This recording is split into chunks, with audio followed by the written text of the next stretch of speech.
Hey guys, back for round two with Alexander Grace now. So obviously you might have saw round two with Hamza a couple days ago, and now I've got round two with Alexander Grace.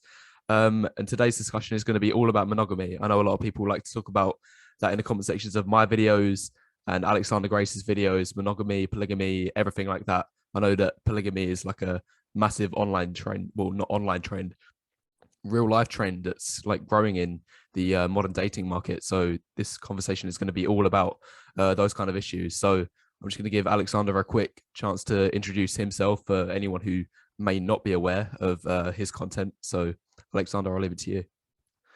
I've been on YouTube for about 5 years. All of my content is about dating, relationships, evolutionary psychology, and the differences between men and women, and how men can better understand women so they can have healthier and happier relationships. Thank you for hosting this week, Waffles. And I'll tell you something.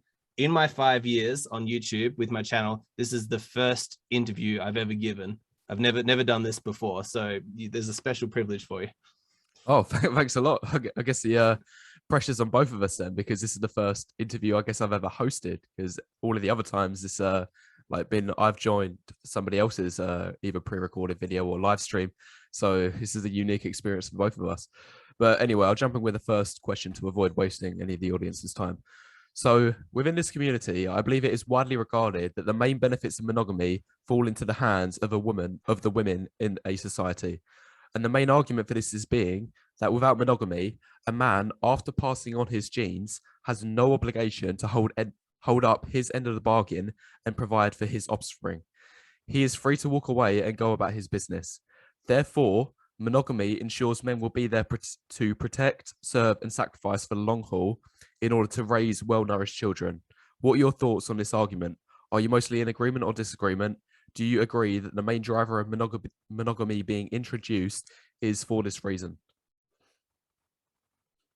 Okay, so there's quite a lot to unpack there. There's definitely some truth to the fact that monogamy benefits women for the exact reason that you describe, but I don't know how realistic it is to say that monogamy itself was introduced by women for that purpose. I think there may have been like some subtle whispering from like the women into the tribal chiefs, ear back when this was first kind of being created in like human societies and cultures. But there's also benefits for men with monogamy. So like, for example, if it was simply a case of like the most powerful person in the tribe simply taking all the women for himself, then there's very little incentive for the men to continue contributing, because why would they continue to build shelters and go to war and hunt meat, if they're not really getting anything out of it, biologically speaking, if there's no chance for them to partner up and pass on their genes. So I think it's probably, like, as far as I know, the basic theory for how monogamy first came about in hunter-gatherer societies was probably along the lines of,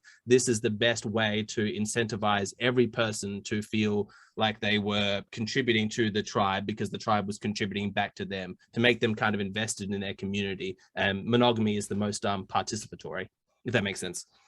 So is your main argument that it was mainly driven by men, the introduction of monogamy, to have a more inclusive society in the respect that like the men at the like bottom of the pyramid, I guess, if that's what you would like to say, are going to be like have a much stronger chance of being able to reproduce and pass on their genes rather than just the one or like few guys at the top?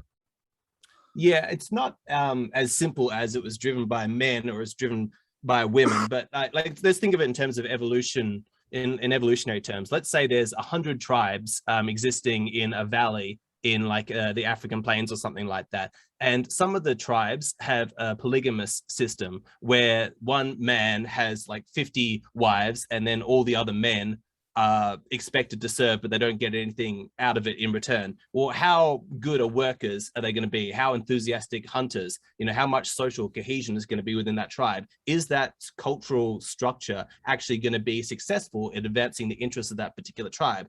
Now, let's say the rest of the tribes in the valley, they all have a monogamous social system. And so everybody feels like they're contributing to the community and they're getting something back from it, like it's a lot more equitable. Can you see how in those systems, the men are going to work harder. They're going to be more, happy to contribute it. So I think that possibly, like with as adaptable as humans are, there's probably all kinds of marriage structures, monogamy, polygamy, and everything in between, and even outside those outliers, was probably experimented with. But you tend to find that monogamy has lasted, and it's the most common that you find in lots of cultures. It's not universal, absolutely not, but it is the most common one that's found. And I think probably because evolution has just sort of weeded out all the other kind of mating structures.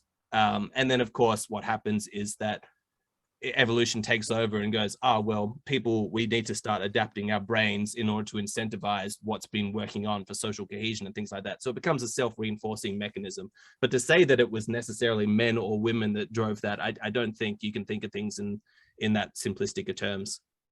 Yeah, see, I was in complete like agreement for everything you said there, up until the point where you talked about a monogamous society makes men more competitive. I was just having a couple of second thoughts about that argument. Sorry to jump in. I'm not sure I said that, or if I did, I didn't mean that. No, not competitive. Not competitive. No, more driven and motivated. That was the argument I believe you said.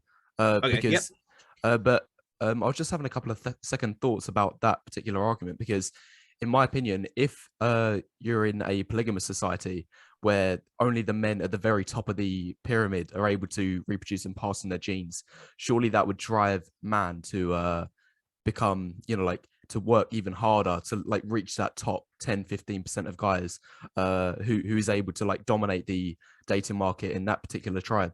Meanwhile, if a society exists in a monogamous setting, then like once a man has his wife and he has just that one partner and he has his children, then he's like going to become more content with his like need to pass on further, like his genes even further. So like he's pretty much going to become content with his drive to reproduce, if you know what I mean. Yes, I do. It's a very interesting point. What I would say is that if you look at the law of diminishing returns, there is a limit to how much energy men are going to put into achieving a certain goal once they've achieved like 75% of it. So let's say that every man wants to have 10 children, because that gives him a good chance. But after he has 2 or 3, he's like, well, I've already achieved most of what I wanted in terms of reproducing and passing on my genes and making sure that, in a sense, my biological blueprint is immortal and it's going to get passed on. I think that's going to sap him from that motivation to get those next 7 like children. And the same could be like for money, like if everybody wants like £50,000 a year as their sort of income, you tend to find that people aren't going to work too much harder once they've met all of their basic needs. The kind of people who need to become Jeff Bezos's or whatever and have stupid amounts of money, there's almost something slightly wrong with them. They've got that hyper competitive, masculine ambition that's just going to, ignore everything else in their life, all to the exclusive focus of obtaining as much money. So when I was saying that it's going to make men contribute more and it's going to drive their enthusiasm, I can completely understand what you're saying about they want to reach the top, and the more that society is shaped like a pyramid, isn't that going to funnel all that ambition towards that? But what I'd say is that the kind of contribution that I'm talking about here isn't like a dominant, like I want to beat out the competition and be the top of the pyramid. It's not that kind of ambition. It's more the ambition of, I want to live a good life. I want to provide for my family, and I'm going to be nice to the people inside my community. It's an ambition towards making sure everybody's taken care of. What I would call probably a healthy masculinity as opposed to like a lost masculinity. Yeah, I think that's a really good way of like putting that, like phrasing an answer to that question. I just did also like just one other thought on that particular question popped into my mind as you were speaking. I guess also in a polygamous society that the men, instead of like trying to build themselves up and increase their value as much as possible to reach like the top 10, 15, 20% of guys, I would think you would find a lot of them would instead find it's a much more efficient strategy to like trample on their competition and eliminate their competition. Like in order to like reach the top. So that could actually cause a downfall of a tribe rather than like the success of it. So like I'm not sure if you knew this, but I remember that the homicide rate was 10% in like all throughout the medieval times. Like God knows what it was in tribal times. I'm guessing it was like much higher. It was like one of the leading causes of death. And obviously now like the homicide rate is well far below 1% in like the majority of the countries of the world. So and I'm guessing a partial reason for that was that in like tribal times, obviously, because you're in like that hyper competitive environment where every man is trying to reach a top, that like homicide is going to be a massive issue. Like men will just like murder their competition in this marketplace. There's a couple of different things I want to say about that.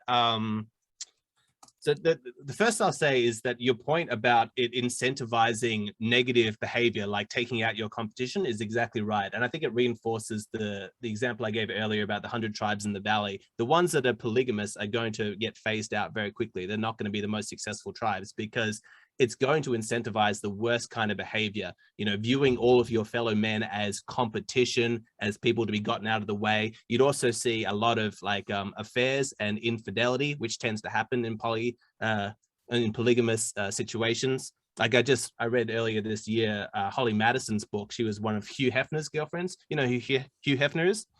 Yeah, he was that big entrepreneur for that massive like pornography company. But he died Yep, recently, didn't he? And he he was did. just So known for like living that massive like party lifestyle with like harems of women in his life for like literally his whole life. Like I know a lot of people in my comments will be like, oh, he was just a beta bucks or something like that. But yeah, he was like living that ravish lifestyle for like pretty much up until the day he died. I don't know what value system your commenters are going by. Like, I mean, I don't really like the alpha beta dichotomy, but this guy had a lot of money and like he slept with like a harem of women. So if they don't consider him like alpha, I think they've got pretty tough standards. But the point I was going to make is that all of his girlfriends, you know, they didn't want to be sleeping with some 90-year-old dude. You know, in the tell-all book, she's like, yeah, they all had boyfriends on the outside. They could only last a couple of, you know, months, you know, sleeping with him before it would just become too much. And so look, these polygamous societies, you're going to encourage the worst, I think, in human behavior, like foul play. I've got another point about what you said. Or did you have any comment on that one? No, go ahead with your next point. So it's difficult to know exactly what the homicide rate and the lifestyle was like for people back in like nomadic tribal times, back when we were hunter gatherers. And I do think that there is a tendency in modern civilization to like romanticize their lifestyle, and you know, the noble savage and things were so peaceful and everybody lived in harmony, and it might not necessarily have been the case. However, I don't think that the evidence that we have from the modern day like hunter-gatherer tribes is as violent as it probably would have been in medieval times, because largely there was a kind of a burst of individualism, and even the idea of like the individual after the agrarian revolution. And then you could divide things into, this is my property, this is your property, and these are my children, that's your children. If you look at the hunter-gatherers that still live alive today, they have much more of a sense of them all being an extended family, so there's less kind of competition. So even though there's probably still lots of violence, I don't think you would have found it was quite as homicidal, you know, pre the agrarian revolution, back when we were legitimately just, you know, wandering around the plains and valleys and hunting our food. If that makes sense. Yeah, that does make actually quite a lot of sense. I didn't really think about those sort of points before through like my argument out there.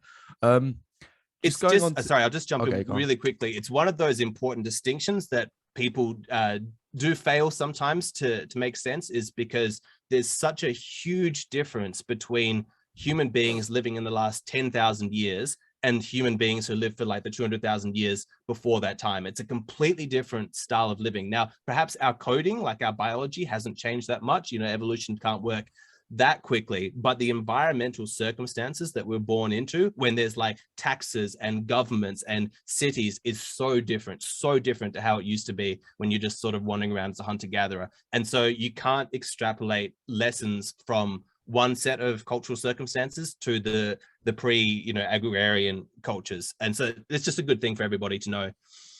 yeah. You know, there's some really like interesting points that you've made there. I'm going on to another point here, and another question, sorry. I recently watched a video by this like new YouTuber. He's only like created his channel in the last year and a half or so. He's called Hamza Ahmed. Have you heard of his channel? He's been on my channel like a couple of times. Sorry, Hamza, I've not heard of you except through like what Wheat Waffles just said before. Oh, okay, fair enough. But I recently watched a video by him, and he creates like self-improvement content and some advice on like dating and relationships and a little bit of evolutionary psychology as well.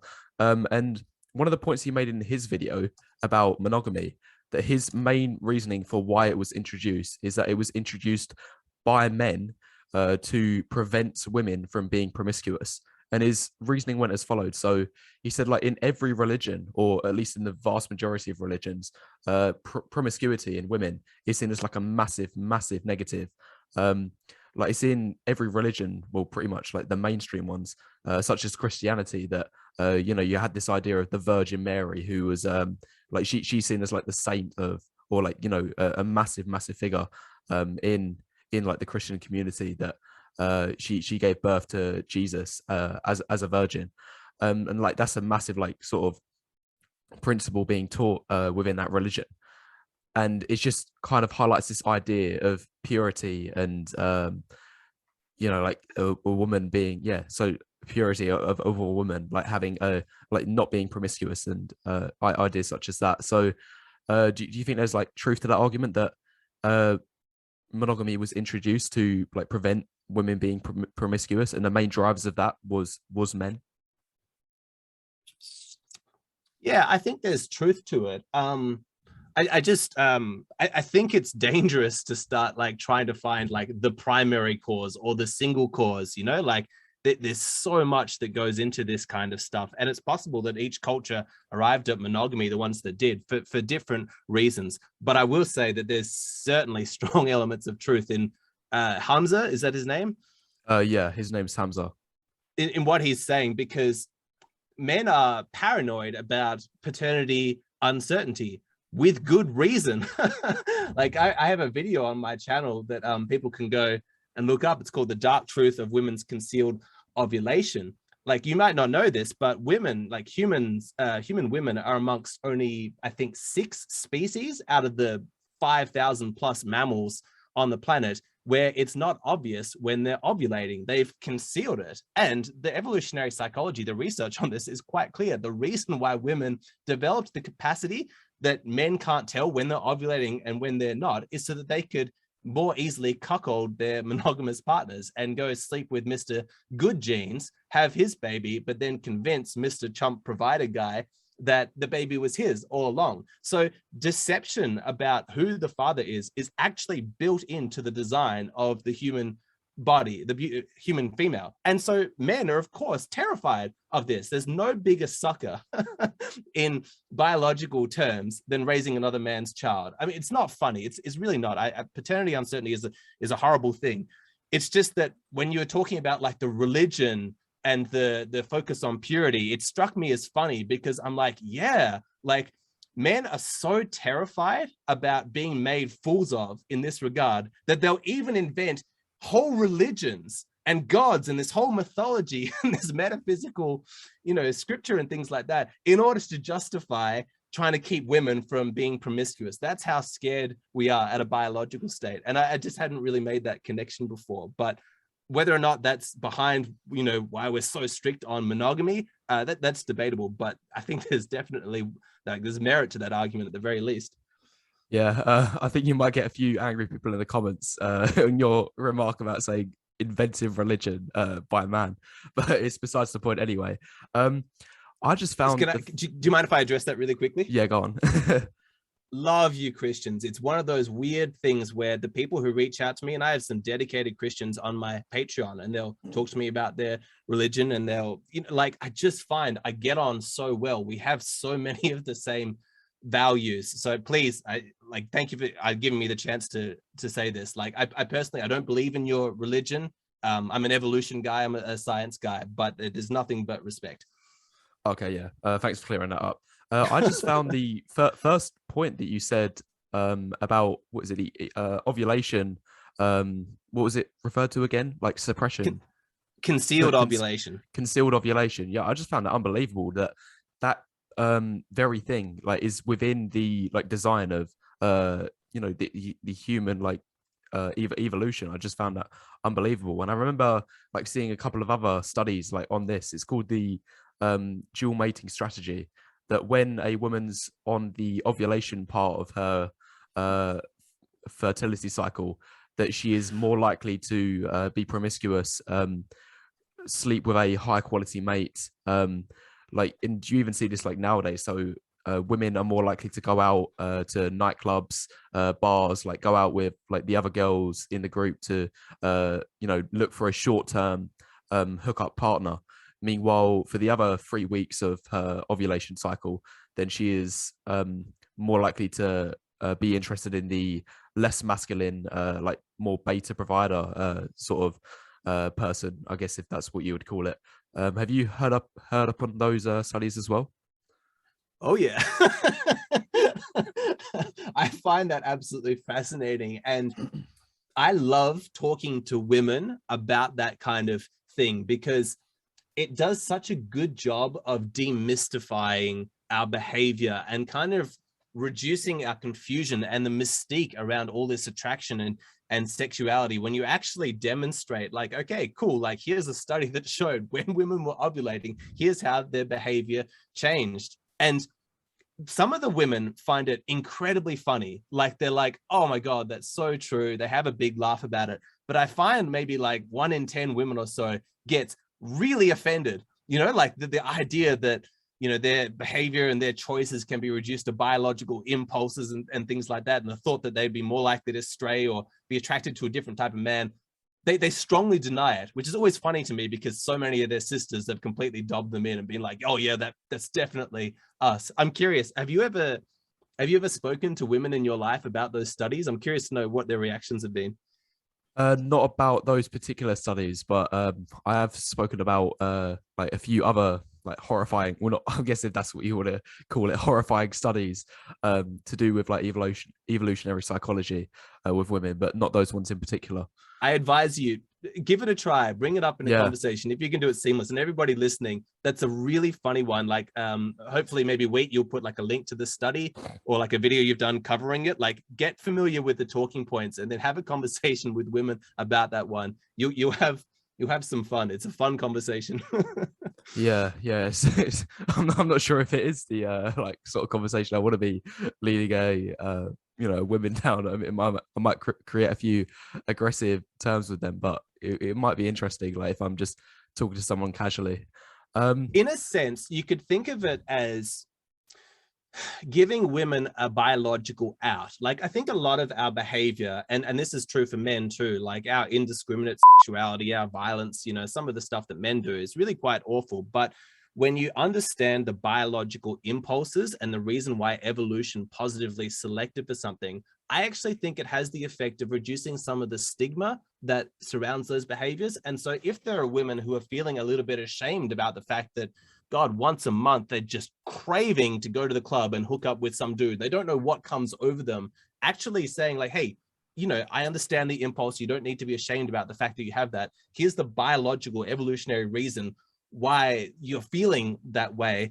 It can make them feel a lot better about themselves and also give them more information for them to internally battle against that part of themselves. Like, oh, I know what this instinct is. I know what this desire is. No, I'm not going to follow that one. I'm going to stay rational. I'll just wait for this emotion to pass, rather than it suddenly like, oh my God, is this my new identity that I need to do this? Will I be betraying myself if I don't go have a one night stand with Mr. Giga Chad like right now? And it can send women into a bit of a tailspin, which is why, like, I know I'm ranting, sorry, thank you for giving me the chance to do it, but it's why I particularly dislike accusations of misogyny if I ever receive them to do with my channel, because yes, I'm in the business of explaining female psychology, and often a lot of it dark female psychology, but I'm always explaining things in terms of like legitimate biological imperatives that women have, or coping mechanisms or survival strategies. It's not like I'm just saying women are morally degenerate and they're bad people. Shame, shame, shame. That's never the point of my content. And so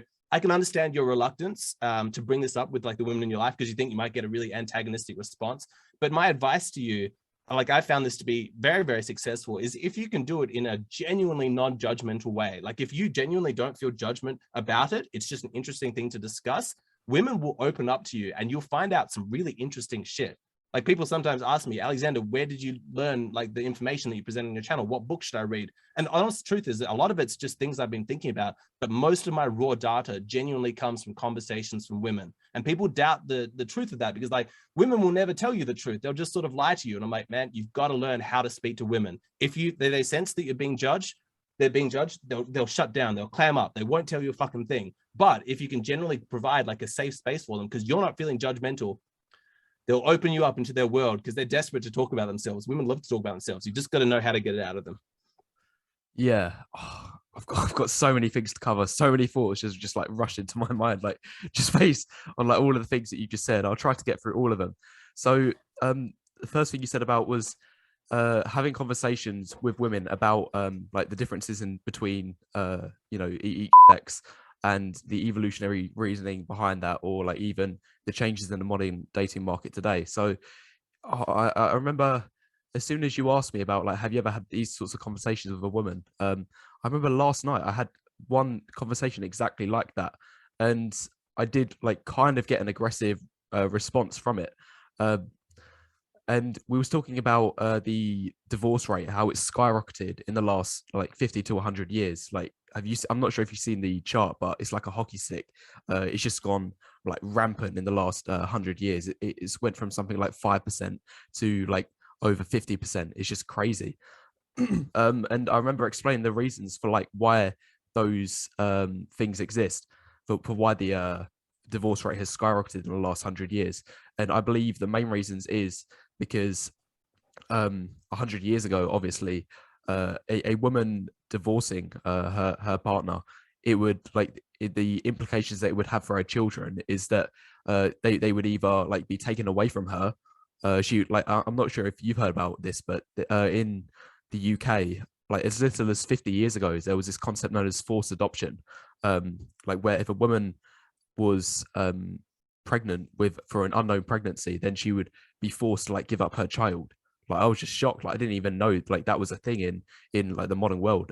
So there was that, and obviously financially, her splitting up with a partner when she wouldn't have a reason when she wouldn't have a means to provide for her children, like divorce was also a unviable option for her to uptake. So based on those like two reasons alone, we've seen like the divorce rate like massively skyrocket in the last 100 years because the consequences of those reasons is massively diminished. And in fact, we're actually seeing the opposite effect.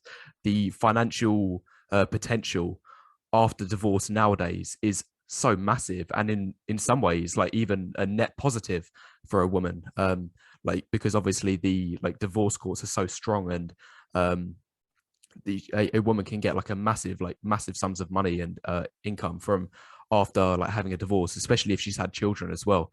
And going back to the point, the woman that I was having this conversation with, like she did like give quite an aggressive response. Like she was like, "Oh, like those are like good things though.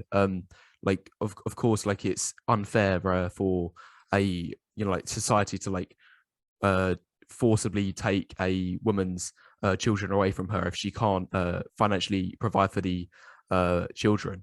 And like she got aggressive, but I think she was missing the point that I wasn't actually giving any opinions about the like nature of it, like whether it's a good thing or whether it's a bad thing for society. I was literally just highlighting the reasons themselves.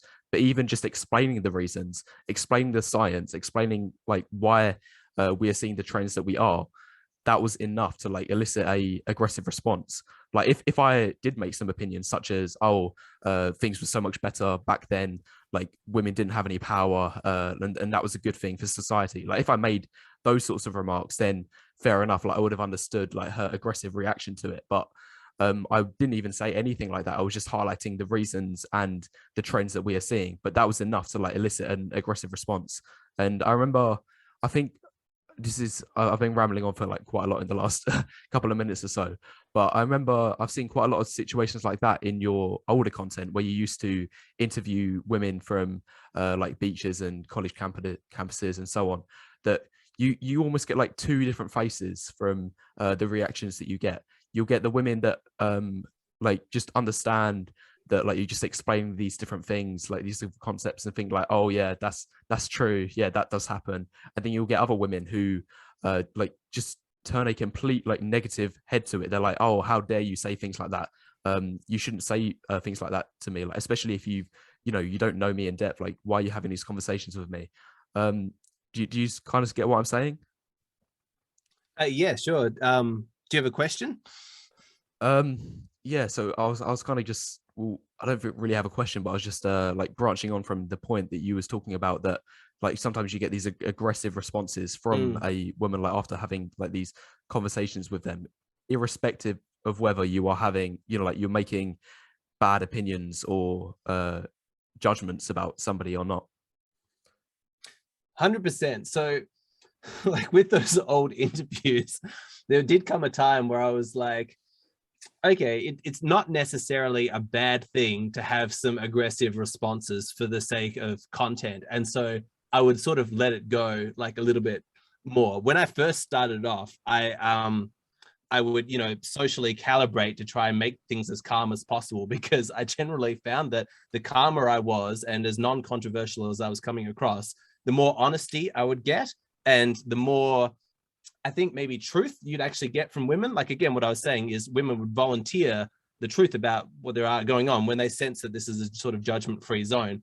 But, a little bit of conflict is not necessarily a bad thing, because when you see two people disagreeing, it does give you a chance to actually sort out your own mind, especially if one person's taking the position that you previously had, and then you can see the other person counter it. And if you're open-minded, you can change your mind. And so I introduced a new segment on my channel called Respectful Disagreement. There's about 4, I think, on my public channel, and maybe 1 or 2 on my Patreon, where I would say something outrageous to one of these girls, something like, ambition isn't feminine, it's masculine. It's something that I know could be misinterpreted. And then the woman would be like, what? Like, how could you say that? And she'd start off like ready to really tear into me. And then the challenge that I gave myself in the conversation was to explain my point of view, to explain the nuance, to listen to what she was saying, to integrate whatever logic or rationality she was displaying, and then use that to actually support my points, and ultimately see if we could come to a point where even if we disagreed, we did so respectfully and she could understand where I was coming from. And I loved that challenge. It was a little bit exhausting to have to go out to the streets and like find women to do it. But honestly, if I could do that all day, every day, I'd probably do that. I find that kind of thing really, really fascinating. And it was very difficult for me listening to you tell your story to not like jump in with like advice, like, oh, once you responded like this is what you should have done in order to handle it. So, but I didn't want to, I don't know, like Yeah, lecture you no, or anything without your invitation. But if you'd like to go into that, I'd be more than happy to. I think the advice that you was about to say was like pretty much what I did anyway. So my response to it, like after she got like aggressive, like initially was like, I'm not actually making any opinions. Like I just explained to her, like I'm just pointing out the trends and the reasons behind it. Like I'm not like this is just reality. This isn't like my opinions or anything like that. This is just like how the dynamic has changed in the last 100 years. And after I explained that, then she was a lot calmer and like able to have a much more like respectful discussion. I wanted to go back to a point that you spoke That about. wouldn't have been my advice, by the way. Oh, what would your advice have been then? So look, she sounds like a decent girl, so she's obviously not out for blood, but sometimes you can find yourself in situations like that. The difficulty with what you did in the first instance is that you legitimized her initial criticism by defending yourself. And you like, she made a point and then you responded to her point. So even though it did potentially get resolved, there's still an energy of, well, Wheat Waffles had to defend himself. And so there must have been some legitimacy to the attack. If you ever find yourself being attacked like by a woman or really anybody, and it's like a straw man argument, they're accusing you of things that you haven't done, or haven't said, or don't necessarily believed, what you should probably do, in my opinion, is to just put like a kind of stop to the conversation, just like a pause. Like after she said her thing, don't respond straight away, even though you're potentially hurt or frustrated and you feel that need to defend yourself. You'll get her to pay attention to you and actually stop and consider how she just came across. If you give it a pause, like even if you just say, can you give me a second? And then you leave it like 10, 15 seconds. And in that silence, that's when she starts to be like, what's going on? This is different. Like, I would expect him to defend himself or to argue with me or something like that. And then what you respond with is not like cognition. You don't respond to the points that she's made. You respond to the way that she's sort of made them. You say, I have some things to say in response to what you've said, but I'm just having a little bit of difficulty because I kind of feel hurt, to be honest, that like you thought I was saying all of those things. Like, I feel like a little bit like shaken from the way that you've kind of come to me. Like, I wasn't saying any of the things that you accused me of saying. Like, that wasn't my perspective at all. And I kind of feel like I'm in a position to defend opinions that I don't even have. Now, at that point, ideally, her demeanor should change. If she's a decent girl, she's like, oh my God, like, I was totally not calibrated. Women do not like to be in the position that you've just put them in, because you've essentially, in as calm a way as possible, accused her of kind of bullying you or manipulatively framing the argument. So you want to get her in as open mind as possible, where she's itching for reconciliation, because women don't like conflict. And so if you kind of withdraw that and be like, whoa, this is suddenly a tense situation that you have created, she'll be desperate to be like, oh, let me get back to you. So once you've got her in that frame of mind, that's when you can actually go to the points. I actually wasn't making any value judgments about whether it's good or bad. I was simply relaying the facts. And isn't this interesting, the way things have changed? And then she'd be like, oh yeah, no, totally. You know, I get where you're coming from. Does all that make sense? Yeah. Yeah, it does. You know, that's actually like, out of all of the advice that you give in your channel, like the social dynamics advice in terms of like how to have effective conversations is like probably my favorite advice that you give. Like, I think there were some really intelligent points that you just made in the last like 30 seconds or so. Like, I remember, I think this is probably my all-time favorite video of yours. I forgot the exact name, but I remember it was about what you need to do in a situation. Like, so say if you're out in town and you're looking for directions of how to get to the cinema, and you approach a woman and you say, hey, do you know where to get to the cinema? And obviously, when you ask that question, a woman's going to have like a variety of different reactions. Like, she can either be calm and positive, or she can like be aggressive and think, like, why are you asking me this? Like, why have you just interrupted my space and things like that? And I just love that video, the fact that you broke down like step by step, if you get this response, you need to do this. If you get this response, you need to do this. Like, that was, I forgot exactly what the video was called. Like, hopefully you can provide a title, because I'm sure a lot of people from my audience and your audience would like really appreciate watching that content. I just love that video. I think it was called the number one most annoying trait women have, which is like, they're always assuming you're hitting on them. yeah, I just love that video. So I think that's like the most high value advice that you give out on your channel. And I wanted to go back to another point now that you made a little while back, but I think it's like, thank you, relevant. by the way. But yeah, I think it's like relevant to the topic. And I'm so glad that you spoke about this, and you bring it up so many times in your video as well. I suffer it quite a bit on my channel, and I know you do for a fact, like, because you keep having to like clear it up. But you get quite a lot of accusations of misogyny on your channel. And what I like about your channel is that you don't just highlight the negative behaviors of women, and that is what people often like assume that your channel is about. It's just about highlighting these negative behaviors, you know, like from an evolutionary psychology standpoint. And because of that, they like then just slap on the label misogyny onto you. I think that's like a massively like stupid argument that people make, like, because they obviously haven't watched enough of your content. Because in a lot of your videos, you also talk about the positives as well. Like, these are some of the positive traits that women have from an evolutionary standpoint, or can develop. These are the positive traits that high quality women have, and things like that. So I'm really glad that you cleared that up. That like, you're never that I obviously, like, I haven't watched all 400 of your videos, but from my experience, you've never yeah, I've watched probably about 200 of them, so I'm doing quite well. you support me on Patreon too, so there's even more like exclusive private ones. yeah. I'm your most loyal supporter. What are you talking about?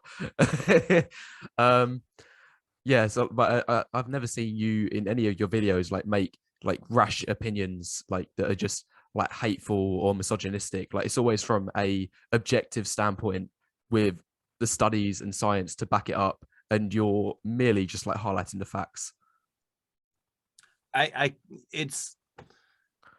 don't know if I'll ever reach that point where that criticism doesn't like trigger me, because it just seems so unfair when I just feel like I go to so much effort to guard against it. And because obviously I have like women in my life, like the thought of like, oh my God, like I hate women, like it's very, very triggering. And it's particularly frustrating that like when people, like if I get like a nasty email, or sometimes people will like link to me to some discussion forum when they're talking about my videos, and I see the criticisms that are being leveled at me, they're so dishonestly framed, they're so ill-informed, they're so awful, you know, like they're so desperate to find some boogeyman misogynist out there that they'll just happily project it onto me. And it would be a lot easier to deal with if it was legitimately like framed in terms of oh, I actually think there could be something problematic about this perspective. You know, have you considered this nuance? Like we should discuss this. Is there a hidden misogyny there? And it's like, oh, wow, fascinating. Let's get into it. But it's not, it's never, it's just, oh my God, Alexander like hates women or something like that. And in one sense, you could say, well, doesn't that make it easier to ignore? And well, to be fair, yes, from one perspective, but I think one of the reasons why I find it so confronting is I'm scared of the irrationality of human beings. Like I read books about like North Korea and Mao's China and Soviet Union. And I think like about how human beings can treat each other when rationality goes out the door, and when we don't give each other the respect and dignity that you should afford other human beings, like actually taking the time to understand their arguments, you know, giving them the benefit of the doubt, asking follow-up questions instead of just instantly demonizing them and saying this person's an awful person who deserves nothing but pain and suffering because they think differently to me. When I see that in other human beings, I genuinely feel like an element of terror. And as someone who puts their content out online, and I'm trying so desperately to show the nuance of the whole thing, when I encounter that kind of blind stupidity ready to demonize and scare me, like I don't have that, oh, well, it's just the internet. I have that fear of, oh God, there are fucking irrational people out there and they might come for me. And it scares the crap out of me. Yeah, I have two questions based on this particular point. So first of all, do you think there is a bias for highlighting the negative behaviors of women on your channel? So Yep. like if you were to like, you know, draw up like a tally between the positives of women, positives of men, negatives of women, and negatives of men, do you think that by far like your negatives of women tally will like greatly outnumber the others on that you know, chart? Massively. And it didn't used to be this way. I mean, again, I'm going to bore everybody with my evolution metaphors, but you watch your content evolve based on what is popular, because you need to find out, well, what is the audience struggling with? So there was a period of time, like, you know, when I first started making my kind of talking head videos where I just had like 50 topics that I was interested in talking about, and I kind of went through them. But it wasn't until I started doing live consultations with people, like people would call me up with their problems and they say, I'm struggling with this, or my girlfriend's acting like this, that I really think that my content took like a whole new level, because it was less just my mind and it was more of a conversation with my audience. Like, well, tell me, what are the problems that you're dealing with? And the truth of the matter is that from an evolutionary perspective, we don't tend to pay attention to things that are going well. We tend to pay attention to things that are negative, you know, dangers, threats and things like that. And so people tend to seek out information like, why? No one's typing, why is my girlfriend so pleasant? Why do I feel so much love when I look into her eyes? What are my best cuddling positions? You know, like that's just not what people need. The kind of thing that causes them to go onto YouTube to try and find a content like mine is, holy shit, I don't understand what just happened on my date, or I'm lonely and I'm horny and I don't know what to do about it, or my girlfriend's acting crazy and I don't understand it. Like there's some like urgency to their problem and they come to that. And so my channel evolved to be a lot more focused on the dark aspects of female psychology and problems and things like that in response to what people were seeking out in their content. And it's depressing in one sense, because I'm aware of the perception of, oh, well, he only ever has like negative things to say about women. But it's just evolved to that point as I kind of followed the audience as to what kind of content they need. And it's one of the things that keeps me sane with regards to my Patreon, is because on that channel, I kind of just cover what I want to cover. So I think you asked for like a breakdown of like negative to positive content. I would say 90% negative content about women, 5% positive content about women, and then like 2.5% like for the negative and the positive of men. Oh, there's probably more positive to do with men, because men need a bit of a pick me up sometimes. I think like, hey, your masculinity is good. I actually do cover that quite a lot. Maybe that's more like 20%. I might be being a bit harsh on myself, but this ratio doesn't carry over to my Patreon. That's a lot more just like me. And I know like I get a lot of positive comments like in my DMs over Patreon from people saying, wow, this is like where your content really takes off. Because when people get to know my worldview, they want to know more than just kind of problems. They want to know the positive things that I have to say. And I get beautiful messages after my videos saying, holy crap, that was such a beautiful explanation of this. And this made me realize what's so good about my relationship and things like that. And I have a very strong female following on Patreon, like a much higher ratio of female patrons than I do just on my regular YouTube channel, which is like 95% male. On Patreon, it's more like 20 or 30%. And I love reading the messages I get from the women there, because, you know, they come to there and they hear me talk a lot more positively about women. So long rambling answer, but what you're seeing is absolutely correct. But I don't personally believe that it's evidence of me being misogynistic or anything like that. I just think it's typical of YouTube. You know, it's about problem solving, it's about correcting ignorance, you know, and you'll see my titles and my thumbnails, it's like, you know, big scared faces and like, here's a problem and you got to know about it. And that's just the nature of the beast, I feel. If you have such a large female audience on your Patreon, you must get quite a few of them hitting on you. No. I don't know if I've ever been. I get some nice comments, like people, like they're very generous with compliments and things like that. You know, I posted your face rating video like before we knew each other, the one where you were like pointing out all my flaws. I had women there like going, I think you're really good looking and things like that, and that was quite sweet. But I don't think that's hitting on me. Most of the women who follow me on Patreon, and I've developed, you know, friendships with a lot of them, they're in relationships, or like they're older or something like that. I think, like, if I'm honest, there have been a couple who've sort of reached out, but it's, I don't know. I think it's negligible. I don't want to focus on that. It's not. I'm not surprised. It's a bit of a really strange like nuance about having a large channel on YouTube. But going back to the first like block of you know, like spoke that you talked about, it sounded like you made two main points. The first one about how there's like a more of a negativity bias on like your channel and in fact like YouTube in general. I just think that stems from the fact that human beings in general have a bias towards negativity, sorry. So like even if you look at the news, like it's going to be very, very boring news that won't sell if they just said, oh, the crops have successfully grown this year with no issues, there's an abundance of food. It's like once in every like nobody's going to read or buy that. But when the crops do fail, like when there's a typhoon that wipes out all of the crops, then that's like headline news, and that's gonna, you know, like cause massive issues, and people want to find out about that. So I think it's just the like nature of human beings in general that they have a bias like to you know, solve issues and seek out like the problems within their own life and try to rectify them. The second point you made was about how on your channel, like there is a massive bias towards negative female behaviors. Like you said, 90%, but then you like try to rectify those numbers. So it's probably around 75%.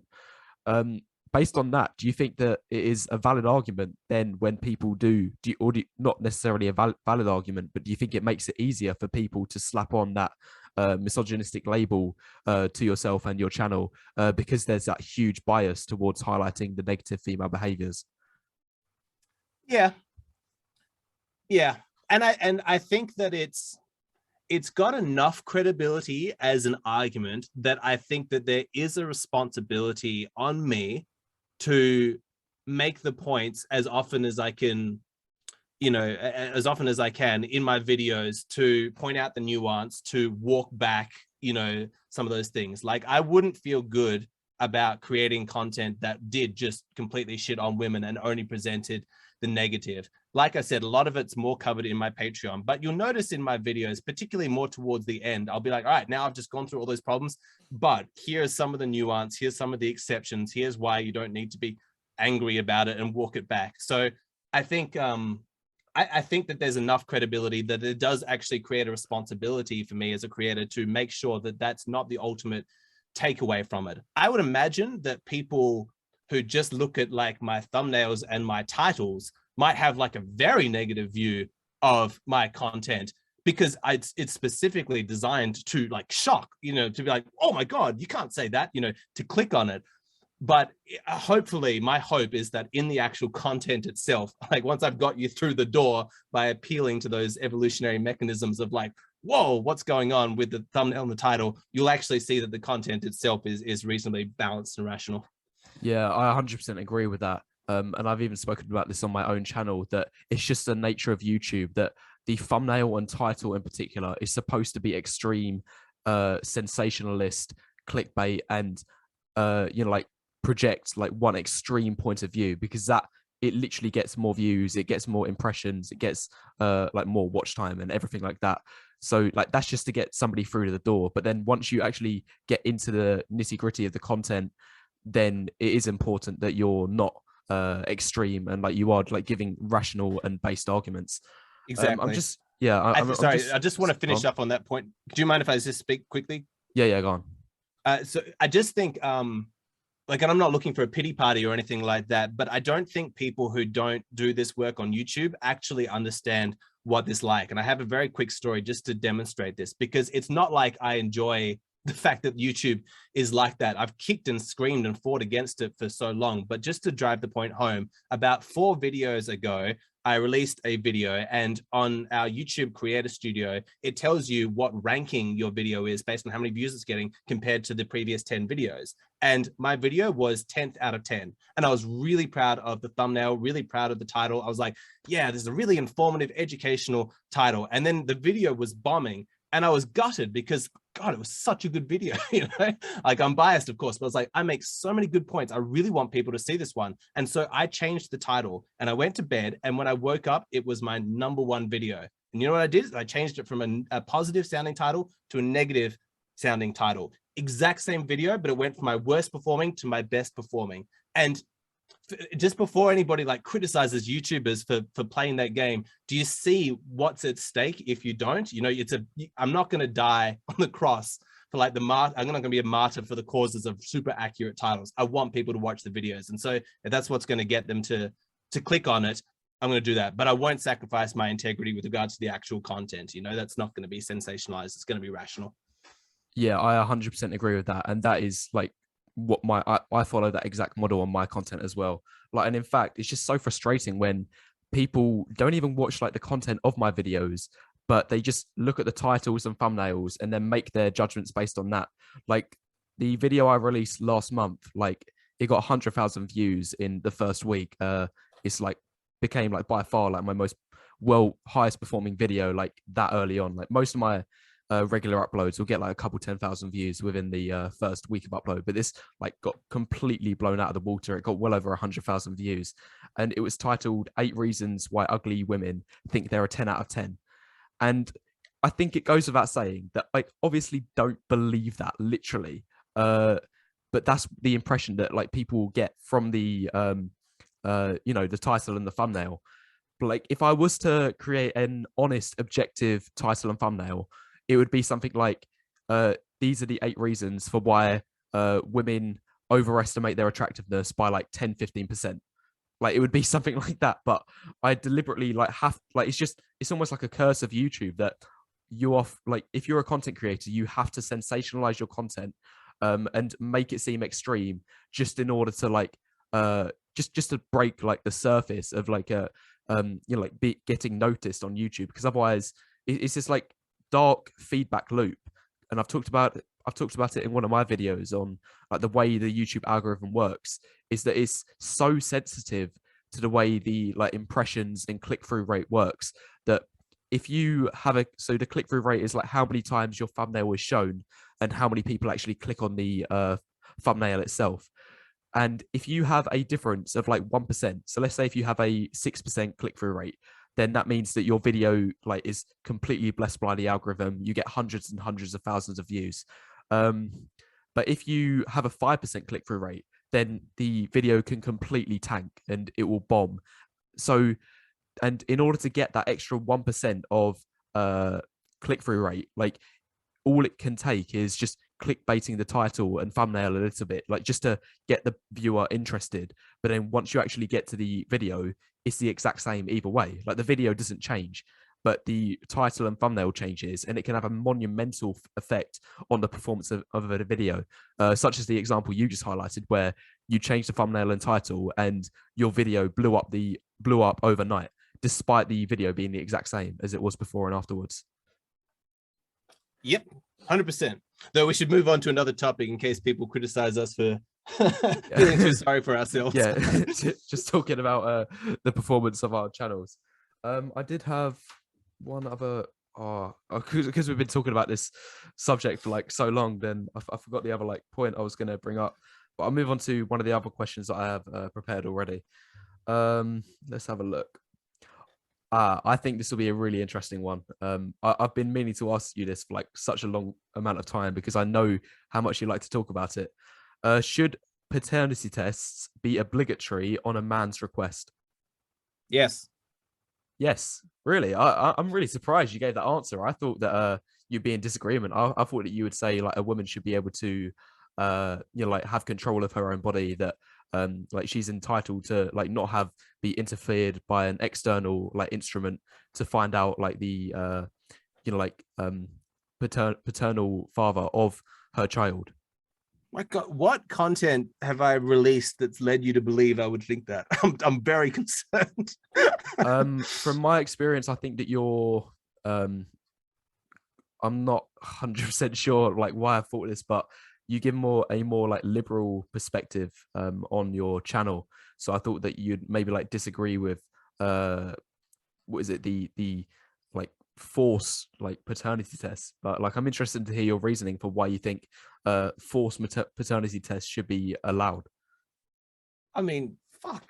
The thought of even calling it like a forced paternity test just grates at my very soul. It's the worst example of toxic femininity is motherhood entitlement. Women who believe that because they grow the baby, that the fatherhood has like visitation rights or babysitting rights or something like that. I say, fuck that. Women, growing a baby is fucking difficult, and my full respect to what you go through. You don't get enough credit for it.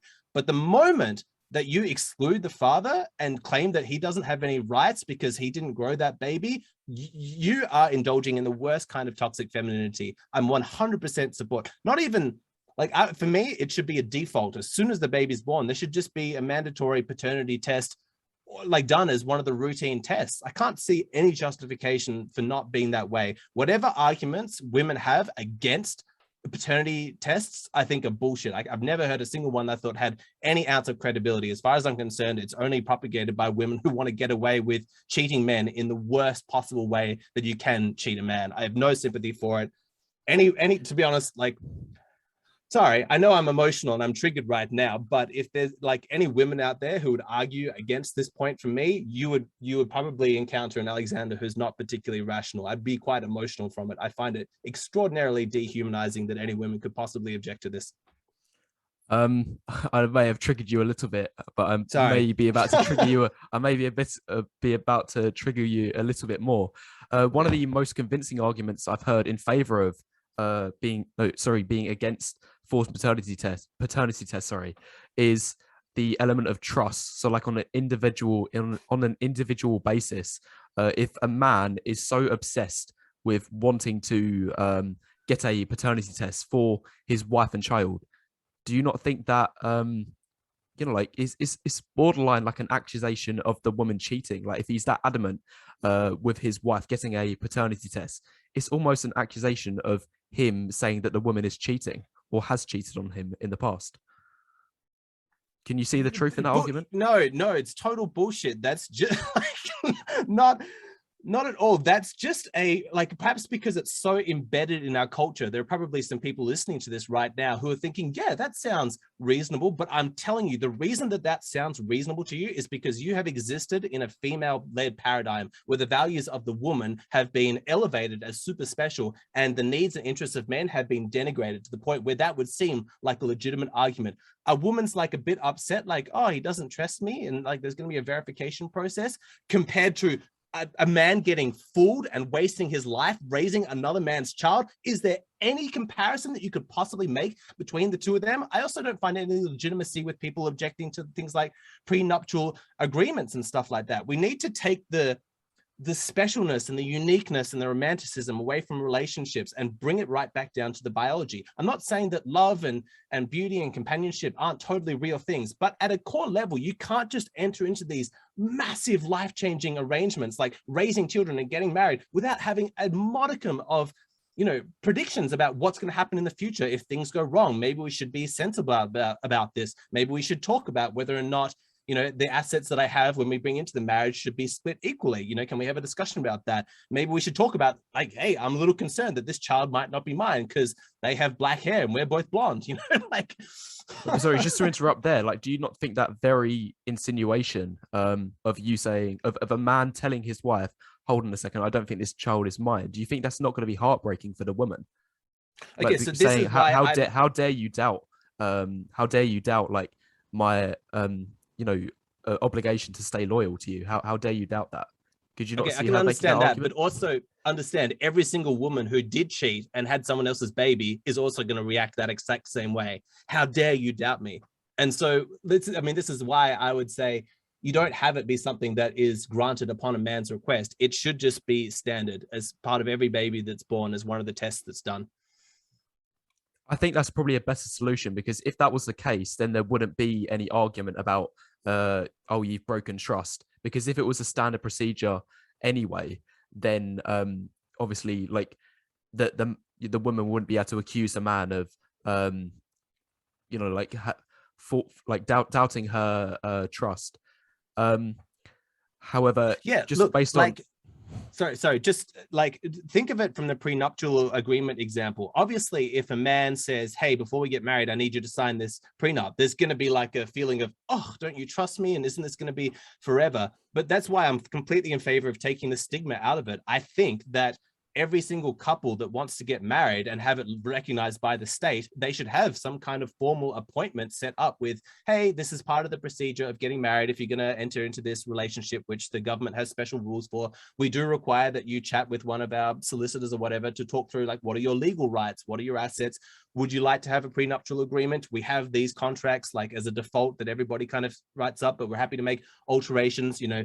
Would you like to discuss this and remove the stigma around it? You know, phrase it in terms of this is a way of protecting both people's best interests. But the reason why those kinds of things aren't getting implemented is because of the feigned moral outrage of, oh, how could you possibly, you know, doubt me? I am a woman. My virtue is beyond question. And it infuriates me. I just think it's a huge smokescreen. I don't see legitimacy in it.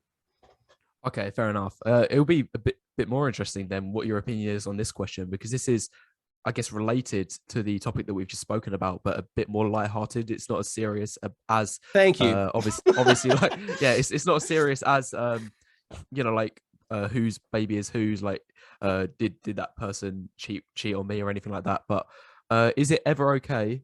Let me just find a question.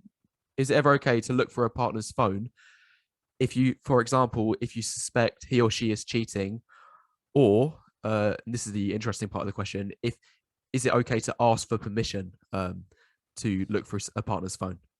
You can ask permission for anything, so long as they're an adult. That's fine. You can look through your partner's phone if you have reasonable grounds for suspicion, because their right to privacy can get trumped by your right to not be cheated on. You have to have very reasonable grounds. If you're just a paranoid person, you've been cheated on in the past, and you're projecting all of that onto your partner, and you're violating their privacy by going through their phone, when really there's nothing to blame other than your own emotions and paranoia and out of control, like, irrationality, then that's on you. You've done something horrible and you need to make amends for it. But if you're generally a trusting person, but your partner is acting super sketchy and you have reasons to suspect that they're lying to you, they're cheating on you, and you want to save yourself 6 months, 3 years of wasting your time with a liar and a cheater, then their right to privacy has been forfeited. Like, in a hierarchy of rights, your rights suddenly trump over them. Now, if you find something, then you're completely vindicated. If you don't find something and, like, you were sure they were cheating on you, but you find zero evidence and everything is actually above board,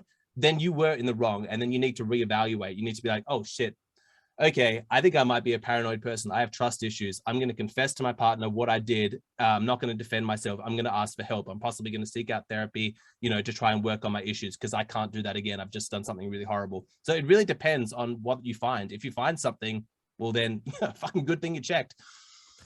I think this is a massive, massive issue for so many people in relationships, particularly guys. So I'd like to hear like the complete breakdown of what you would recommend, like in this situation playing out, because it is just so common, like for uh, a suspicion like that to happen in a relationship. So do you think that the best solution would be to first ask for permission and then take action? What if she says yes? Like obviously you you have a right to check her phone and be able to like potentially gather evidence.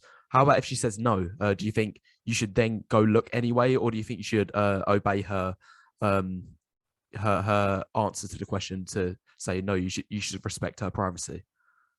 Your clue will be in how she responds with that particular no. So there'll be a couple of different ways. Like just by asking her, you'll get some clues. Like if you know her well enough because you've been dating her, you should be able to judge her mannerisms, her body language, her tone of voice. Like, does she seem concerned, like worried, like scared? In which case, that's another red flag to add to your list of suspicions. Or does she just seem hurt? Because if there's no fear, she's like, no, like this sucks. Like, I'm so upset. Like, why are you thinking this way? What have you been thinking about me? Or she's like, well, what's wrong with you? Like, why do you want to check? Like, is she defensive or is she just genuinely hurt? So like ask that question and then judge your next actions based on what information you actually gather from her. In the instance that she is very evasive and she doesn't want you to check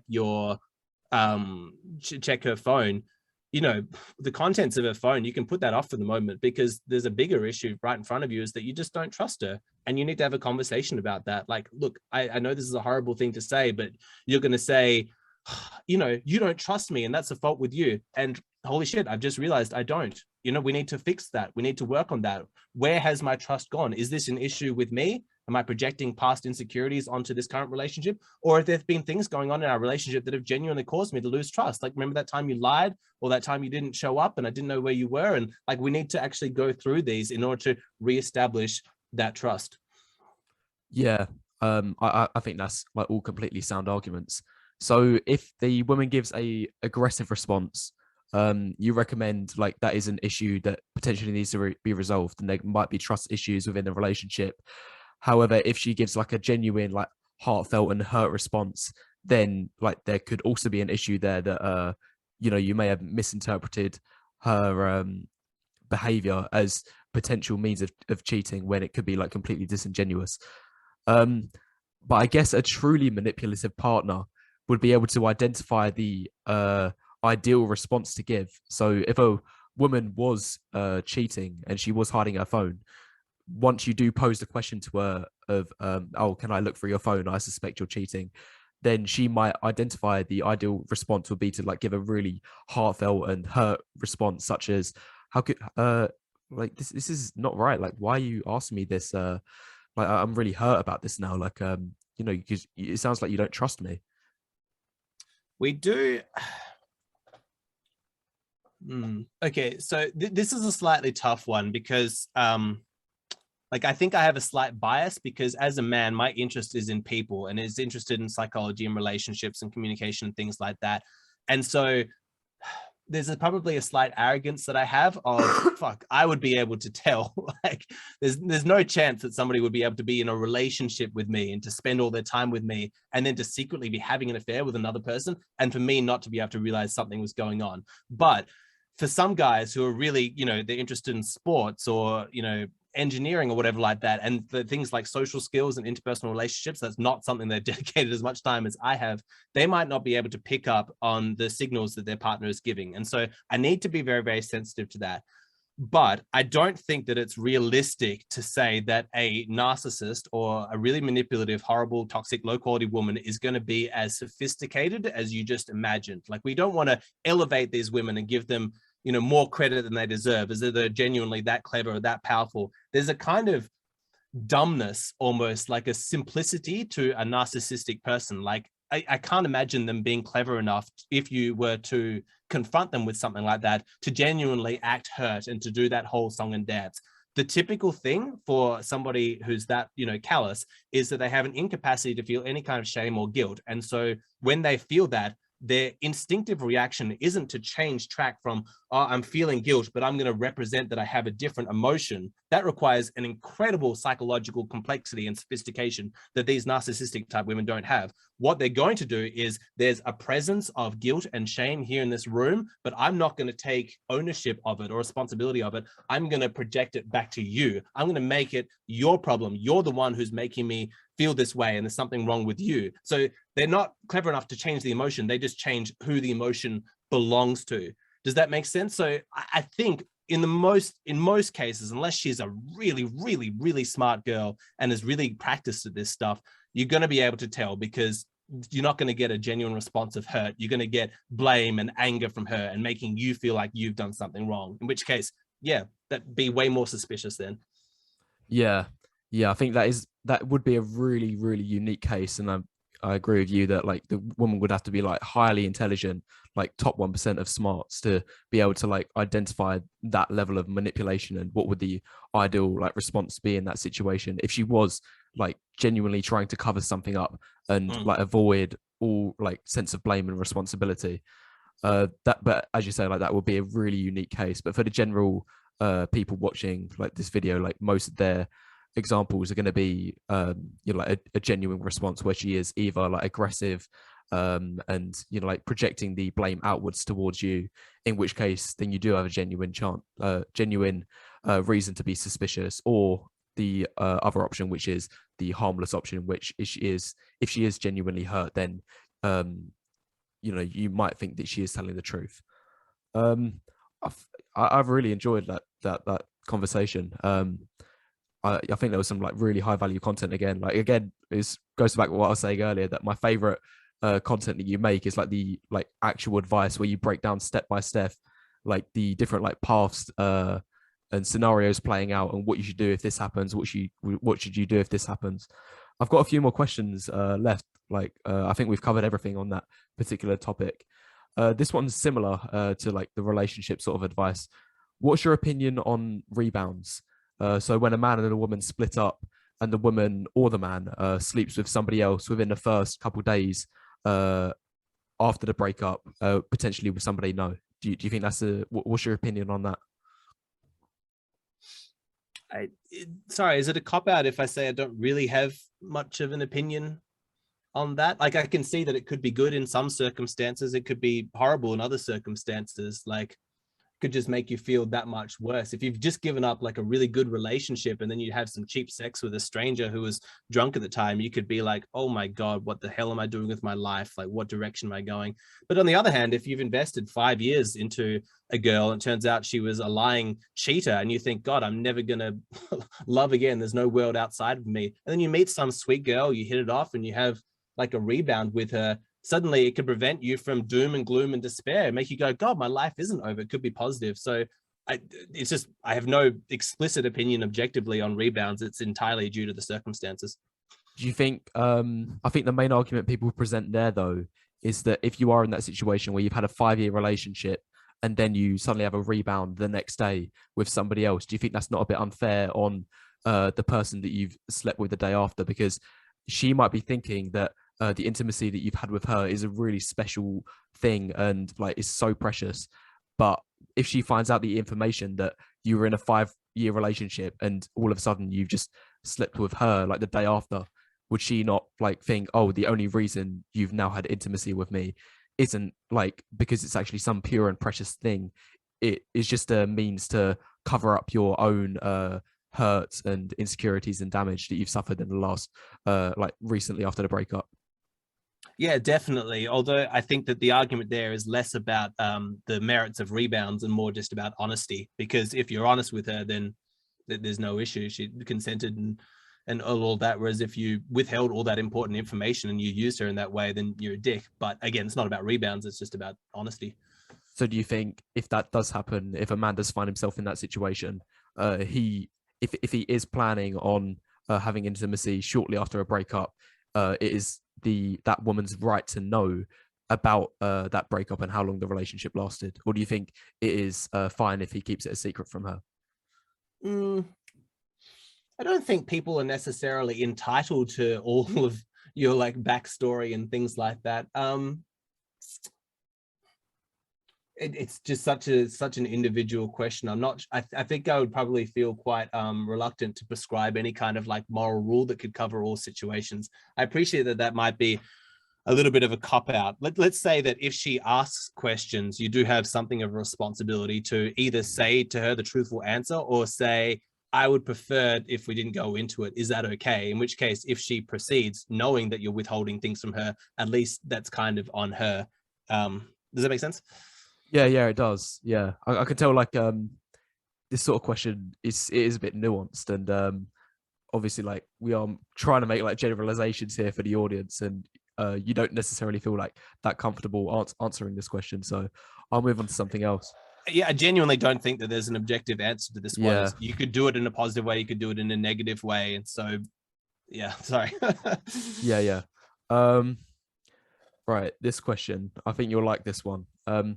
And I got asked this question recently as well by a subscriber, and if I'm honest, it completely stumped me. But obviously, your channel specializing in evolutionary psychology, I hope that you'll be able to provide a more in-depth response to it. So, from an evolutionary psychology standpoint, who is more likely to develop feelings of empathy, men or women? Women, I think. Women are incentivized to like look after like infants and children. The brain studies are quite remarkable that when men are the primary caregiver, they can show equal amounts to women. But if you just tend to look at like who are in the more like caring professions, like nursing and things like that, like the people-centered professions, it tends to be more women, and it's because they're more in touch with their emotions typically. They have a greater capacity for empathy. Where this gets more nuanced though, and what I make a point in my channel a lot, is that women's empathy doesn't flow in all directions naturally. So like when men do have empathy, it tends to be they have empathy for other men, they have empathy for women, they have empathy for children, they have empathy for animals. They're just kind of empathetic. For women, it's often a very specifically focused empathy, and it focuses on other women and children in particular. Where there seems to be a bit of a blind spot for women is showing empathy towards men. And I've got videos made on this, and I find it very frustrating because even though I can understand from an evolutionary psychology point of view why, you know, women were expecting to be taken care of by men, they didn't want to, you know, nurture and mother the big strong men, they expected to be the other way around. I think that this is one of those blind spots that there is actually an onus and a responsibility on women to recognize that they might have a psychological limitation inside themselves that actually prevents them from truly considering what the emotional experience of men is like. And I do think that there's a responsibility on women to make that conscious effort to try and develop an empathy for men, to try and listen to men's issues. And it's probably one of the reasons why I'm so fond of, you know, my female Patreon subscribers, because, you know, of all the things they could do with their spare time, they're listening to me, they're listening to men talk about our struggles and trying to learn and understand and be more empathetic towards that. I think it's really admirable. I really have a lot of admiration, you know, for those women. Yeah, I think it makes perfect biological sense for what you just said. Like when you think about a man and a woman, like after the woman has had the child, like the majority of her attention and time and energy is going to go towards the child and raising it. Meanwhile, the man in a monogamous relationship, he's still got to like have give protection above the man, above the woman and the child. Like he's got to take care of both, but the woman's attention isn't really going to be as focused on the man in that situation. And I remember it was a very recent video of yours that you had this really like good phrase that I remember like hearing. It was men give empathy to women, women give empathy to children, and children give empathy to animals. It was something along those lines. I'm not sure if I said it correctly there, but there might have been like other links as well that you made, but I just remembered that, and I just like I found that really eye-catching, and I remember that phrase. Yeah, look, it's I mean, you can go into the nuance and the exceptions and all of that stuff, but when you hear that, it just hits like, oh shit, there's some truth to that hierarchy, right? And I think like even women will sort of acknowledge it, but you put it really well. So I don't really have anything to add on to that one, but yeah, that's kind of how it is. So I would say that empathetically, women are more in touch with their empathy than men are. It's just they've got that blind spot with this one regard. Oh, okay, fair enough. Yeah, thanks for clearing up all of your opinions on that question. I've got two more questions. This one goes back to like the monogamy versus polygamy sort of thing that we was talking about at the start. Is it ever possible for a man or a woman to achieve true happiness in an open relationship? Yes, yes, of course. You do believe? Yeah, Do you I think mean, I think the main arguments going against that though would be particularly on the man's end that if he finds out, well, obviously the very nature of an open relationship is the fact that the each party is able to sleep with whoever they want to, and obviously if a man is in that situation, he knows that a woman is sleeping with other men. Do you think that might project some sort of insecurity within himself, or even going even one step further on that? If the woman becomes pregnant in that open relationship, he like just by definition he's not got 100% certainty that the woman that the child is has his genetic material. It could be somebody else that the woman has slept with.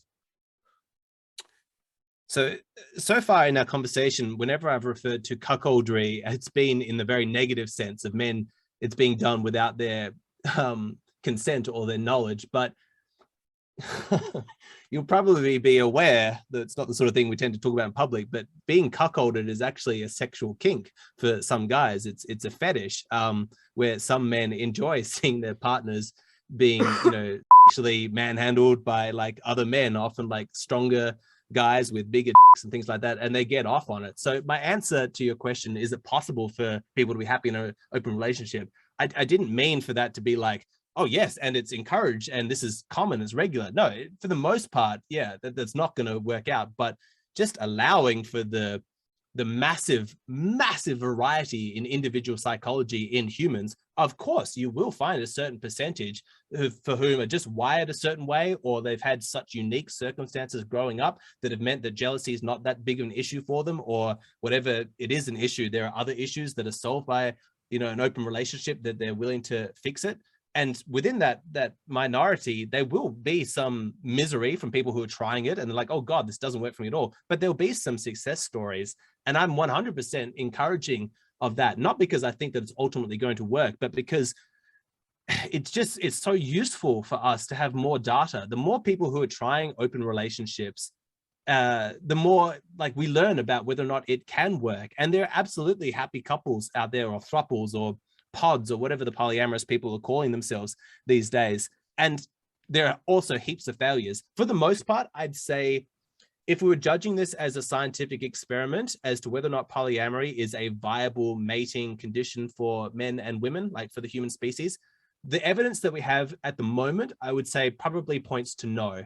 I still think more data needs to be collected. So hopefully more people try it and then tell us about their experiences, but it's causing more hurt than it's solving problems at this stage. It doesn't seem like it's fixing our issues of sexual jealousy or our desire for sexual variety. It tends to be that it's creating really messy situations and false expectations in a lot of the people who try it, but there will be some success stories. So that was what my answer was. Okay, sounds good.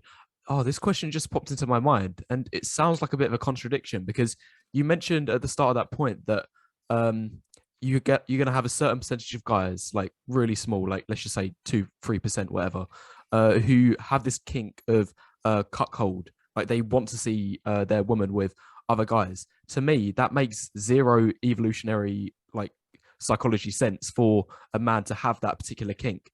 What do you think there could be some sort of evolutionary psychology reasoning behind that of why some men indulge in cuckolding relationships? No, no, as far as I know, that would be maladaptive. So the thing about sexual kinks and fetishes is that they are highly dependent on upbringing and environment. I just read a book on a North Korean refugee, and they had no idea what sex was because sex was never taught about. They never saw their parents being intimate. And so there was zero expression of sexuality. There was a something going on, but it had no direction. It had no particular theme. So if you can think of sexual tastes and kinks and fetishes as a particular theme, it's going to be highly dependent upon what you are exposed to. No babies are born with having like a particular kind of kink or fetish. So if you look at the people who have like a BDSM taste, or they're into holding or whatever like that, there'll be something that's happened to them in their upbringing, or something that they've exposed themselves to from the culture that's made their sexuality develop in that particular arena. And the reason I feel so confident saying that is because they've actually run experiments to see if they can specifically generate fetishes in people. Like, we're going to artificially make guys attracted to high-heeled shoes. And they showed them like porn with lots of high heels in them and like flashed images of high heels while they're aroused. And then they ultimately found that, yes, after the process of this experimenting, when they just showed these guys pictures of high heels with no naked women, no sex, they were getting erections. You know, and it shows how plastic our brain is with regards to sexuality and how it can develop a particular way. So I don't think that you'll find many answers in evolutionary psychology for why men would be interested in cuckolding. I think it's very much the nurture, not the nature in that regard. Yeah, that sounds spot on, because obviously from an evolutionary point of view, like, holding sounds completely maladaptive. Like, it would massively hurt a person's chance of passing on his genes rather than having a positive effect, because obviously he could end up raising a child that's not his, and that would be maladaptive for him. So I guess there is like the only other viable answer to that question would be because it's a matter of environmental conditioning, that something has happened in a man's upbringing for why he has that specific kink. So I think that was like a really good answer to that question. The last question I've got is, what's your opinion on relationships where either partner specifies that the other person watching explicit material is considered cheating?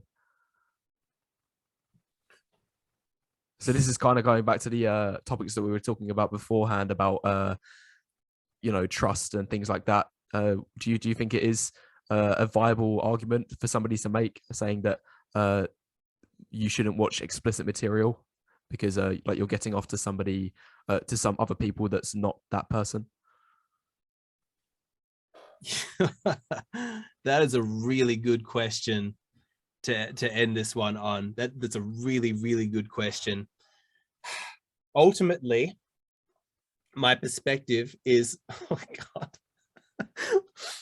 no one has asked me this one before, and I've successfully managed to evade this one. I feel like you've sort of trapped me slightly, but if that's the case, then if that's the case, I'm gonna hold you up for an answer. Then I'm gonna make sure you answer it this time.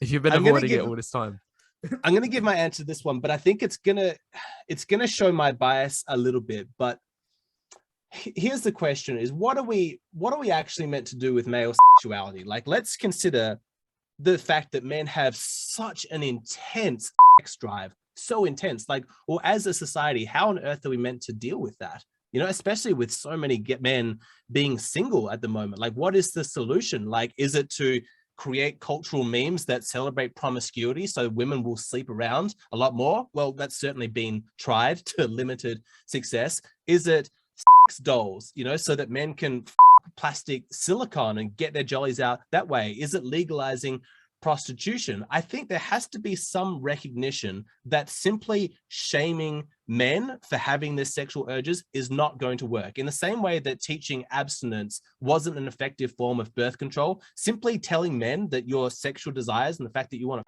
lots of women, that there's something bad and wrong with you, that's not going to work, because there's nothing more natural as a man than having that desire for lots of sex and lots of beautiful women. That's absolutely a fundamental part of your DNA. And if you're going with the original sin argument, trying to make men feel like there's something wrong with them for having that, then you're barking up the wrong tree as far as I'm concerned. You're lost and you're part of the problem.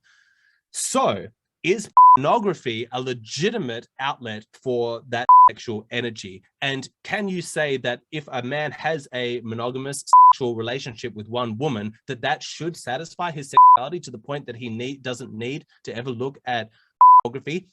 My answer on this one is no, I don't think that just telling him that there's something wrong with him is actually going to be a reasonable solution to that one. He might love his wife. He might really enjoy having sex with her. She might be sexually generous as well. She might him 5 times a week. But guess what? She's never going to be 21 for the rest of her life. She's never going to be 5 different women appealing to his desire for variety. And I think that a certain amount of fantasy and self-exploration and masturbation to images or the occasional like adult movie, I understand like the nofap arguments and stuff like that. That's a whole nother kettle of fish, but I don't necessarily think that has to be a problem. So I would encourage women to make room for the male sexual experience being a lot different to their own. I think a lot of women struggle with, why is my man, watching other women? Am I not good enough? Please, like, don't judge your man by your own female value system. I understand it can hurt and then it can feel wrong, but you don't know what it's like to be a man. Like that sex drive is so strong, and for the most part, it's an unemotional experience. Just having your jollies off, looking at some naked women, having a few orgasms aside from you in your regular lovemaking sessions. That's not really harming anybody, and it's meeting a need that he does have. And I just don't think that there's any better alternative out there. In fact, I think that it's probably preventing a lot of sexual frustration from men, which would come out in anger, probably preventing a lot of, seeing prostitutes, having affairs, things like that. I'm not saying it's perfect. Maybe if our biology was perfectly coded for monogamy, but we kind of have to deal with the hands that we've been dealt. And as far as I can tell, limited use of pornography is actually a pretty decent compromise. And so I think women would be well served to not shame their men for their use. So now everyone who wants to know, that's my answer. Yeah, that was a really good response to that question. And just leading on from that, I guess this is a branch, like going further onto this question. Do you think it is manipulative if a woman asks a man to unfollow other women on his social media while they're in a relationship? Is that manipulative, or is that a genuine argument? Sorry, just to clarify, you've got the girlfriend saying to her boyfriend, please stop following these other women's Instagrams. Yes. So like whether they're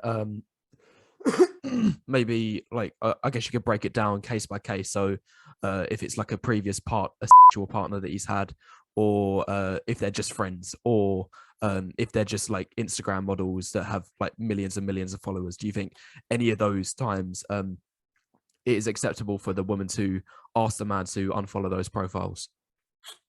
Thank you for asking that, because it gives me the chance to even expand upon my previous question, which is that like you can have an unhealthy use of this stuff, and most men's use of it is unhealthy because they're using it too much and they're using it in place of intimacy. And so if a man is so lost in fantasy going through his Instagram feed that his relationship with his girlfriend is genuinely suffering, then I think she has every right to bring it up. Like, hey, I think that this is getting in the way of us. We're not connecting as much. And, like, I think you would be well served to stop that. I think there's absolutely legitimacy in that argument. But if it's really not something that she can notice and it's harmless, for the most part, like it's not having any effect on her, I think she would be well served. Like if she was asking me advice, I would probably tell her, if you can learn to live with it, I would learn to live with it. Because if you're holding out like for some man who only has eyes for you and doesn't consider any other woman on the planet attractive, and he hates looking at beautiful women, you're just going to end up alone and single, like certain things aren't going to change. And so just have realistic expectations. I think you'll be happier adjusting your expectations rather than using shame to try and control what your man does. Now, if he's an addict, yes, deal with that. But if it's just normal, healthy stuff, learn to live with it. That's probably my advice. Yeah, I think that is consistent with your previous response to the last question I asked as well. That's all the questions I've got like lined up for you today. I thought of quite a few on the spot as well, and I think you've done excellent responses to all of them. Was there anything else that you wanted to talk about, or any other thoughts like that you've got in your mind? I saw you like writing down on your piece of paper, or like maybe your computer screen a couple of times. So was there anything else other topics that you wanted to discuss? Just looking at what I've got written, and no, I think we adequately covered it. There is one thing I'd like to talk to you about before we go, and I kind of want to ask your permission for something, Wheat Waffles, because the first time that we became aware of each other on the internet was when I released that video of me reacting to the video you made to my face.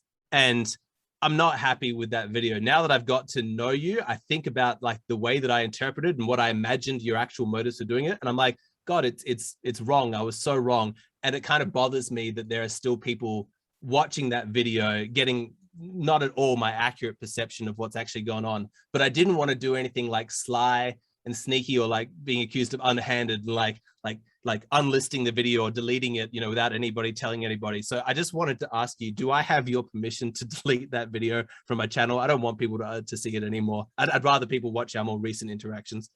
What, the one where, what is it, you did a reaction to my video of my, wait, no, let me get this right, that your video, which was a response to my video, that one. Yeah. Oh yeah, of course, yeah, of course. If you want to delete it, you can. It's your channel as well, so I don't even feel like you need to ask me permission for it. You can do whatever you want with your channel. It's a moral permission. Yeah. In the sense of Yeah. like, I kind of feel like that was a misstep where I made some assumptions about you and your motives, and you definitely proved me wrong with that regard. And so I look a little bit foolish. And so I was just, you know, hoping, rather than like you lording it over me in kind of some kind of sense of like, you know, I showed you were wrong. I just wanted you to the opportunity to be magnanimous and be like, no, gracefully. I recognize that you made a mistake with that Alexander, and I appreciate like you're fine to cover your tracks and to remove that mistake from the internet because you don't want it on there anymore. No, absolutely not. Like, even if like I wouldn't engage in like that kind of foolish behavior anyway. Like if you did take that video down, like even without my permission, I wouldn't you know, stoop to like a low and like try to create arguments or like YouTube wars, being something like, oh, I've shut this guy Alexander down, like he can't handle the truth, like he should swallow the black pill. Yeah.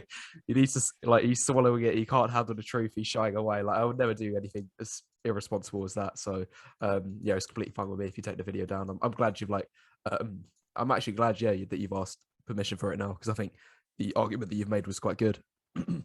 Oh, you're a great guy. Look, and for the people listening to this, like Wheat and I have chatted a little bit off like stream and stuff like that, and like keep watching his content. I think he's a very sincere guy, and I was grateful for the opportunity to come onto his channel and let you know a little bit about what I'm about. You know, I don't focus so much on the look stuff, which you're probably used to seeing on his channel. I do cover that like occasionally, but it's in a much wider context. I'm sort of interested with every aspect of relationship psychology and gender dynamics. So if you liked the kind of stuff that you heard from me on this channel, please come check out my channel. Maybe we'll put like a link to my channel in this description box, but you'd be most welcome.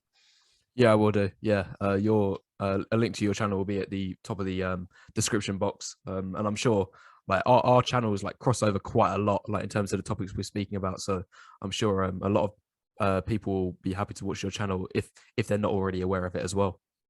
Cool. In fact, I think on my channel, in the analytics page, it tells you what other channels people watch who already watch your own channel. And I remember yours, it's in like the top 5 of like shared audiences. Cool. Awesome. Yeah. Sounds good. So is that everything that you've got for me today? That's all. All right. Thanks a lot.